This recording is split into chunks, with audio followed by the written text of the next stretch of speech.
Historia de la filosofía, volumen 1, filosofía antigua, filosofía patrística, filosofía escolástica, 49, parte primera, filosofía antigua, capítulo 15, el escepticismo, 106, los últimos escépticos.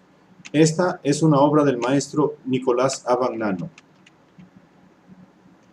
Abandonada por la academia, la orientación escéptica fue de nuevo adoptada por otros pensadores que quisieron atenerse directamente al fundador del escepticismo, Pirrón. Estos pensadores, que florecieron desde el último siglo antes de Jesucristo hasta el siglo XI de nuestra era, no quisieron formar una escuela, sino solo una orientación. Los principales fueron Enesidemo, Agripa y Sexto Empírico.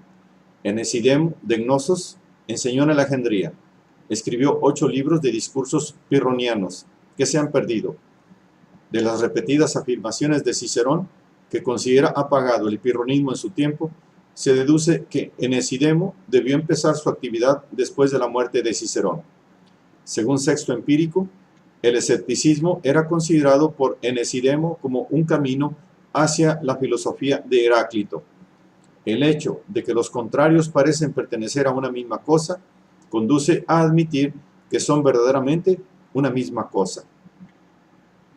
Esta afirmación no significa que Enesidemo haya pasado del escepticismo al heraclitanismo, sino tan solo que él, como Platón en el Tetetes, veía en el heraclitanismo, que identifica a los contrarios, el fundamento de toda concepción relativista o escéptica, que defiende que los contrarios son igualmente verdaderos o igualmente falsos. Según Sexto Empírico, Enesidemo admitía 10 modos, tropos, para llegar a la suspensión del juicio. El primero es la diferencia entre los animales, por la cual podemos juzgar entre nuestras representaciones y las de los animales, porque proceden de diversas constituciones corporales. El segundo es la diferencia entre los hombres. El tercero, el de la diferencia entre las sensaciones. El cuarto, el de las circunstancias, esto es, de las diversas disposiciones humanas. El quinto es el de las posiciones, de los intervalos y de los lugares. El sexto es el de las mezclas. El séptimo, el de la cantidad y composiciones de los objetos. El octavo, el de la relación de las cosas entre sí y con el sujeto que las juzga. El noveno, el de la continuidad o rareza de los encuentros entre el sujeto que juzga y el objeto. El décimo, el de la educación, de las costumbres, de las leyes, de las creencias y de las opiniones dogmáticas.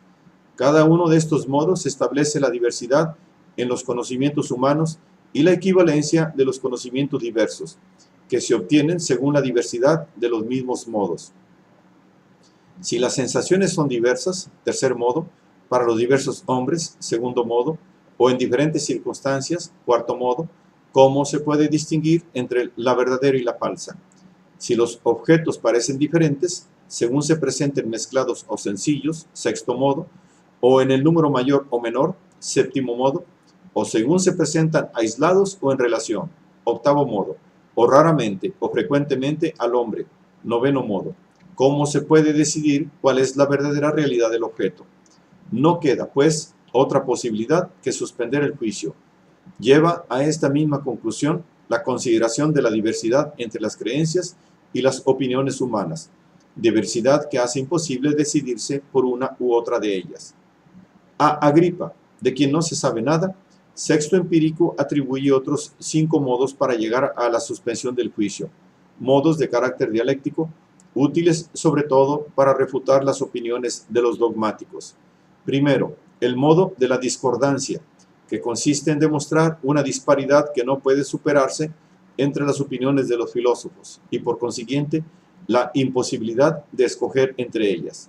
Segundo, el modo que consiste en reconocer que toda prueba parte de principios que a su vez exigen una prueba, y así hasta el infinito. Tercero, el modo de la relación, por el cual nosotros conocemos el objeto en relación con nosotros, no como es en sí mismo. Cuarto, el modo de la hipótesis, por el cual se ve que toda demostración se funda en principios que no se demuestran, sino que se admiten por convención. Quinto, el círculo vicioso, dialelismo, por el cual se supone demostrado precisamente lo que se debe demostrar, lo que demuestra la imposibilidad de la demostración. Otros escépticos, siempre según Sexto Empírico, reducían todos estos modos a dos fundamentales, llamados de suspensión, esto es, demostrando que no se puede comprender nada, ni por sí, ni por otra cosa. Que nada se pueda comprender por sí resulta del desacuerdo que existe entre las opiniones de los hombres, desacuerdo que no puede solucionarse, pues no hay ningún criterio que a su vez no sea objeto de desacuerdo. El que nada pueda comprenderse por otra cosa resulta del hecho de que en este caso sería menester recurrir al infinito o cerrarse en un círculo, ya que cualquier cosa requerirá, para ser comprendida, otra, y así sucesivamente. 107. Sexto Empírico. La fuente de todos los datos sobre el escepticismo antiguo es la obra de Sexto, el cual, como médico, tuvo el sobrenombre de empírico y desarrolló su actividad entre el año 108 y el 210 de nuestra era. De él tenemos 3 escritos: Los elementos pirronianos, en 3 libros, que son un compendio de filosofía escéptica. Los otros 2 están comprendidos tradicionalmente bajo el título impropio de Contra los matemáticos. Ahora bien, la enseñanza en cierto objetivo, la ciencia en cuanto objeto de enseñanza, matemáticos son, pues, los cultivadores de las ciencias, esto es, de la gramática, retórica y de las ciencias del cuadrivio, como se llamaron en la Edad Media, que Platón, en la República, consideraba como propedéuticas de la dialéctica, geometría, aritmética, astronomía y música. Contra estas ciencias van dirigidos los libros 1 a 6 de la obra. Los libros 7 a 11 van dirigidos contra los filósofos dogmáticos. Estos escritos de Sexto son importantes, no solo porque representan el compendio de todo el escepticismo antiguo, sino también porque son fuentes preciosas para el conocimiento de las mismas doctrinas que combaten. Los puntos más famosos de las refutaciones de Sexto, además de la doctrina de los tropos, son los siguientes: crítica del procedimiento silogístico. Este procedimiento es siempre un círculo vicioso, dialelo. Cuando se dice, todo hombre es animal, Sócrates es hombre, luego Sócrates es animal. No se podría admitir la premisa, todo hombre es animal, si no tuviera por demostrada la conclusión de que también Sócrates, por ser hombre, es animal. Por esto, mientras se tiene la pretensión de demostrar la conclusión haciéndola derivar de un principio universal, en realidad ya se la supone demostrada. Crítica del concepto de causa. Se dice que la causa produce el efecto, luego debería preceder al efecto y existir antes que él. Pero si existe antes de producir el efecto, es causa antes de ser causa. Por otra parte, la causa no puede evidentemente seguir al efecto, ni ser contemporánea con él, porque el efecto no puede nacer sino de algo que ya existe antes. Crítica de la teología estoica. Sexto insistió ampliamente sobre las contradicciones implícitas en el concepto estoico de la divinidad. Según los estoicos, todo lo que existe es corpóreo, luego también Dios.